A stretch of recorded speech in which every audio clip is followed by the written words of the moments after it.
अमावस्या के दिन आपको लगता है कुछ ना कुछ तकलीफें लग रही है तो एक पीपल का पत्ता ले लो, उसके ऊपर एक कपूर का टुकड़ा ले लो, सारे घर में घुमाकर उसको दरवाजे के बीच मध्य में जलाकर रख दीजिए। थोड़ी सी देर जला दीजिए, 20 से 25 मिनट के अंदर।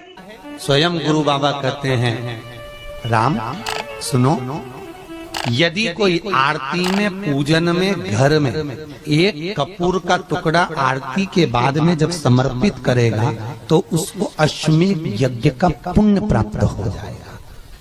अश्वमेध यज्ञ के पुण्य को पाने के लिए कपूर का टुकड़ा आज भी आरती में जलाया जाएगा, आज भी। एक कपूर का टुकड़ा सूखा का, इसीलिए हमारे यहाँ शास्त्र कहता है महाराज, जब आपको घर में अगर ऐसा लगने लगे कि 15 दिन से बहुत बेचैनी है, बहुत दुख तकलीफ लग रही है, कोई ना कोई बीमार पड़ रहा है, कुछ ना कुछ तकलीफें लग रही है, तो एक पीपल का पत्ता ले लो, उसके ऊपर एक कपूर का टुकड़ा ले लो, सारे घर में घुमाकर उसको दरवाजे के बीच मध्य में जलाकर रख दीजिए। थोड़ी सी देर जला दीजिए, 20 से 25 मिनट के अंदर मकान में एनर्जी वापस आ जाएगी, उस भवन में एनर्जी वापस प्राप्त हो जाएगी। अमावस्या के दिन आपको लगता है कि हमारे पूर्वजों का उद्धार नहीं हुआ, हमारे पूर्वजों का कल्याण नहीं हुआ, कहीं अधोगति में कोई चला गया है, उसका बस एक बार, रोज नहीं जरूरत है, प्रतिदिन जरूरत ही नहीं, महीने में एक बार अगर अमावस्या के दिन भी आपने चंदन के थोड़ा सा चंदन अगर मेरे देवाधिदेव महादेव को 7 स्थान पर समर्पित किया है। अशोक यहाँ पर वर्णन कर रही है, मैना, धन्य और कला की कथा कर रही है। तीनों ने सनकादि ऋषियों से मांगा। चंदन भगवान को अति प्रिय होता है और चंदन ही एक ऐसा होता है जो पितरों को भी प्रिय होता है, जिसका स्पर्श मात्र लगने से पूर्वजों का कल्याण हो जाता है। वो चंदन 7 स्थान शिवलिंग के बताए हैं, जहां पर भूल से भी अगर कोई चंदन की उंगलियां लगा देता है, 7 स्थान ऐसे हैं जहां चंदन की मात्र उंगलियां लगा देने से ही शिव पितृलोक के पितरों को मुक्ति प्रदान करके वैकुंठ लोक का निवास दे देते। 7 स्थान,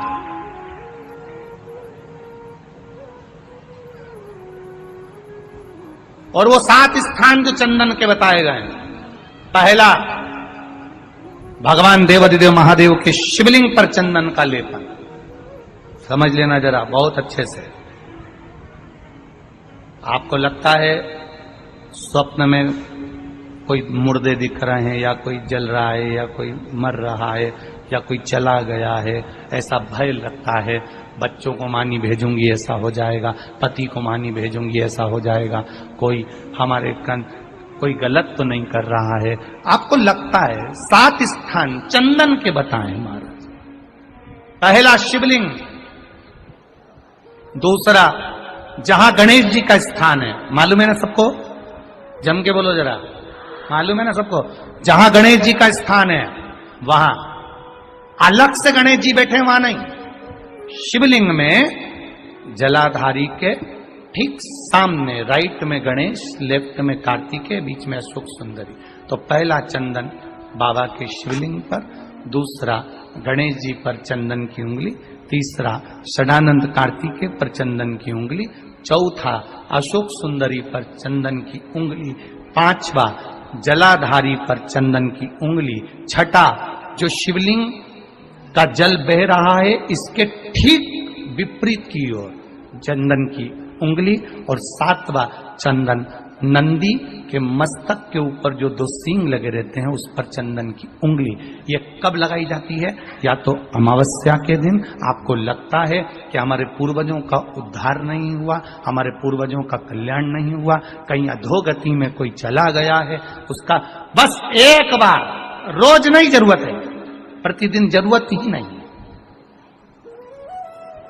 महीने में एक बार अगर अमावस्या के दिन भी आपने चंदन के थोड़ा सा चंदन अगर मेरे देवाधिदेव महादेव को 7 स्थान पर समर्पित किया है। अशोक यहाँ पर वर्णन कर रही है, मैना, धन्य और कला की कथा कर रही है। तीनों ने सनकादि ऋषियों से मांगा। चंदन भगवान को अति प्रिय होता है और चंदन ही एक ऐसा होता है जो पितरों को भी प्रिय होता है, जिसका स्पर्श मात्र लगने से पूर्वजों का कल्याण हो जाता है।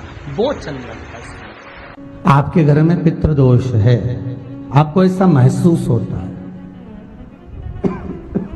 आपको लगता है, तो किसी भी नवरात्रि के पहले जो अमावस्या पड़ती है, मान लो अपन अमावस्या पड़ी, आप एक अंदाजा लगाइए, तो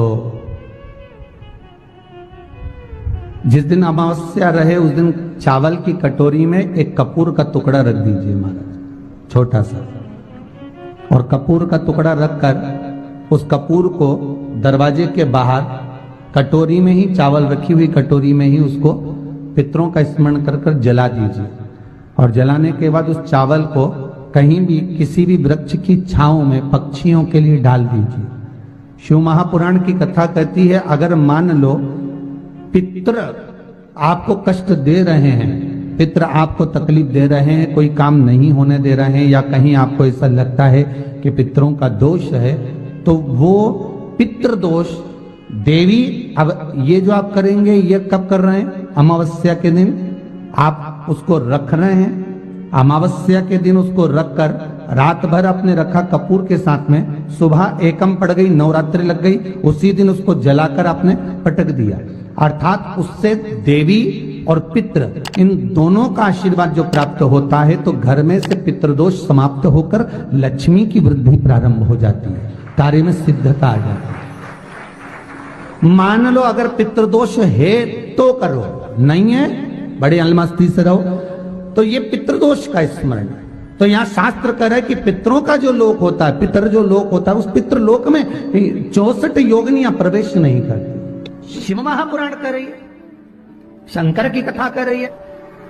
एक छोटा सा उपाय अवश्य करिएगा। मान लो आपको लग रहा है कि आपके घर में पितृदोष है, आपको ऐसा महसूस होता है, अमावस्या पड़ती है, चावल की कटोरी में एक कपूर का टुकड़ा रख दीजिए मान, छोटा सा, और कपूर का टुकड़ा रखकर उस कपूर को दरवाजे के बाहर कटोरी में ही, चावल रखी हुई कटोरी में ही उसको पितरों का स्मरण कर कर जला दीजिए।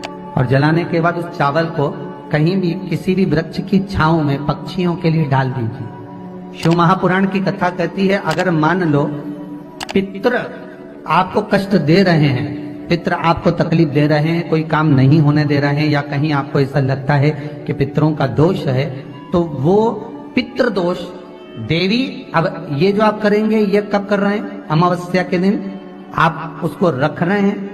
अमावस्या के दिन उसको रखकर रात भर आपने रखा कपूर के साथ में, सुबह एकम पड़ गई, उसी दिन उसको जलाकर आपने पटक दिया। अर्थात उससे देवी और पितृ इन दोनों का आशीर्वाद जो प्राप्त होता है, तो घर में से पितृदोष समाप्त होकर लक्ष्मी की वृद्धि प्रारंभ हो जाती है। अमावस्या के दिन प्रदोष काल में, प्रदोष के समय पर, प्रदोष काल में शाम के समय पर जाकर किसी भी नदी, तालाब, बावड़ी, कुआं, कहीं ना कहीं जो आपके पास में हो, वहां पर एक घी का दिया, बत्ती का मुंह दक्षिण की ओर कर कर अवश्य जला कर जाना, सारे पितृदोष समाप्त हो जाएगा। अगर नदी, तालाब, बावड़ी, कुआं नहीं है तो पीपल का वृक्ष हो या बेलपत्री का वृक्ष हो या बट का वृक्ष हो, उसके नीचे लगा दो प्रदोष काल में। पर अमावस्या के दिन लगाएं जरूर। क्यों? क्योंकि अमावस्या 16 दिन तक पितृ मृत्यु लोक में आने के बाद में भोजन ग्रहण करते हैं। अमावस्या के दिन पितृ शाम के समय प्रदोष काल में शंकर भगवान का नाम जाप कर कर नदी, तालाब, बावड़ी पर पानी पीने जाते हैं। वहां से जल का आचमन कर कर पितृ अपने लोक को चले जाते हैं प्रदोष काल के समय पर। इसलिए प्रदोष काल में जलाशय के पास में बावड़ी, कुआं, नदी, तालाब के किनारे पर दिया लगाया जाता है, दक्षिण की ओर मुख कर कर बत्ती का, तो पितृ आशीर्वाद देते हुए जाते हैं कि फलो फूलो, आगे बढ़ो, उन्नति करो, तरक्की करो। ये पितरों का आशीर्वाद रहता है, पितरों का वर रहता है। आप देंगे, कुछ करा ना करा, फिर अमावस्या के दिन उस दिन दिया दक्षिण की ओर बाती का मुख कर कर। 7 स्थान ऐसे हैं जहां चंदन की मात्र उंगलियां लगा देने से ही शिव पितृलोक के पितरों को मुक्ति प्रदान करके वैकुंठ लोक का निवास दे गए। 7 स्थान, और वो 7 स्थान जो चंदन के बताए गए, पहला भगवान देवाधिदेव महादेव के शिवलिंग पर चंदन का लेपन। समझ लेना जरा बहुत अच्छे से। आपको लगता है स्वप्न में कोई मुर्दे दिख रहे हैं, या कोई जल रहा है, या कोई मर रहा है, या कोई चला गया है, ऐसा भय लगता है। बच्चों को मानी भेजूंगी ऐसा हो जाएगा। जिनके यहाँ पितृदोष होता है, काल सर्प दोष होता है, वास्तु दोष होता है, उनको ज्यादा कुछ नहीं करना होना। महाराज एक बेल का फल लीजिए, उसके अंदर का जो गुर्दा होता है, अंदर का जो भाग होता है, उसको निकाल लीजिए और उस बेल के फल में आटा सेक कर उसमें शक्कर मिलाकर उसको उसके अंदर भर लीजिए। अमावस्या के दिन सुबह 10 बजे से पहले उसको अपने घर में घुमाने के बाद में जिसको काल सर्प दोष बताया है, पितृदोष बताया है, या वास्तु दोष का स्मरण बताया है, घर में सब दूर घुमाकर अपने परिवार का हाथ का स्पर्श कराकर पीपल के पेड़ के नीचे खड्डा खोदकर उस बेलपत्र के उस फल को दाब दीजिए। महाराज केवल एक अमावस्या करना रहता है, पितरों के दोष से मुक्ति मिलती है और हमारे घर के कार्य सफल होना प्रारंभ हो जाता है। पति को मानी भेजूंगी ऐसा हो जाएगा।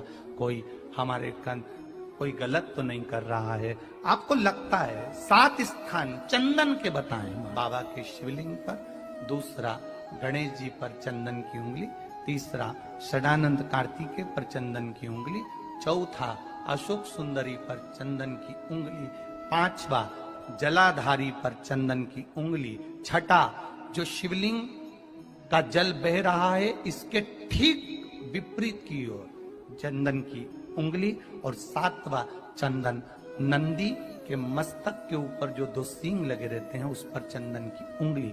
ये कब लगाई जाती है? या तो अमावस्या के दिन। आपको लगता है कि हमारे पूर्वजों का उद्धार नहीं हुआ, हमारे पूर्वजों का कल्याण नहीं हुआ, कहीं अधोगति में कोई चला गया है, उसका बस एक बार, रोज नहीं जरूरत है, 4 दिन दुकान अच्छी चले, बाकी के समय देखना पड़े, समझ लेना पितृदोष। घर में बच्चे चिड़चिड़े हो जाए, गलत संगति में डूब जाए, समझ लो चिड़चिड़ हो रहे हैं, पितृदोष। घर के बच्चे माता पिता का आदर न करें, सम्मान न करें, तेज आवाज में बात करें, समझ लो पितृदोष। पितृदोष मालूम पड़े। और इतने से भी अगर आप नहीं समझ सकते, परिवार का कोई एक व्यक्ति जब जब भोजन करने बैठे तब तब उसकी थाली में बाल आए, भले वो होटल में खाए तो भी बाल आ जाए, वो कहीं खाना खा रहा है तो बाल आ जाए। 8-15 दिन में, 4 दिन में, 3 दिन में, 2 दिन में, 6 दिन में आपकी थाली के भोजन में अगर बाल निकल रहा है, केश निकल रहा है, समझ लेना कि पितृ आपसे कुछ मांग रहे हैं, पितृ आपसे कुछ चाहते हैं। महाराज एक बेल का फल लीजिए। क्या लेना है? बेल का फल, बेलपत्री का जो फल होता है उसको ले लो, उसके अंदर का जो गुर्दा होता है, अंदर का जो भाग होता है, उसको निकाल लीजिए और उस बेल के फल में आटा सेक कर उसमें शक्कर मिलाकर उसको के अंदर भर लीजिए।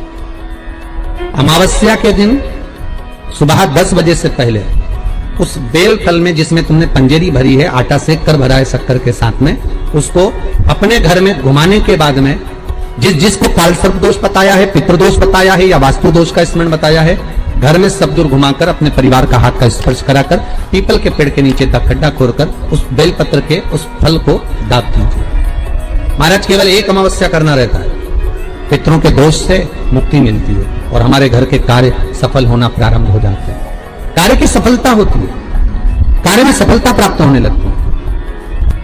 हम तो कई बार कहते हैं महाराज जी, अगर ऐसा लगे किसी औषधि को आप ले रहे हैं, मालूम पड़े कि औषधि आपको लग नहीं रही है, शिव महापुराण की कथा करेंगे, मान लो औषधि आपको नहीं लग रही, आपने औषधि बहुत दिनों से ले रहे हो, कोई दवाई, मान लो आप किसी भी दवाई को ग्रहण कर रहे हैं और वो औषधि लगी नहीं रही है, वो शरीर को लगी नहीं पा रही और आप ठीक ही नहीं हो पा रहे, 15 दिन हो गए, 8 दिन हो गए, बताओ उतना की उतना ही फेटरिना है, उतना ही उतना अपना भरा हुआ, वही की वही लीवर, वही की वही किडनी, वही की वही स्मरण, सभी कुछ वही वही है,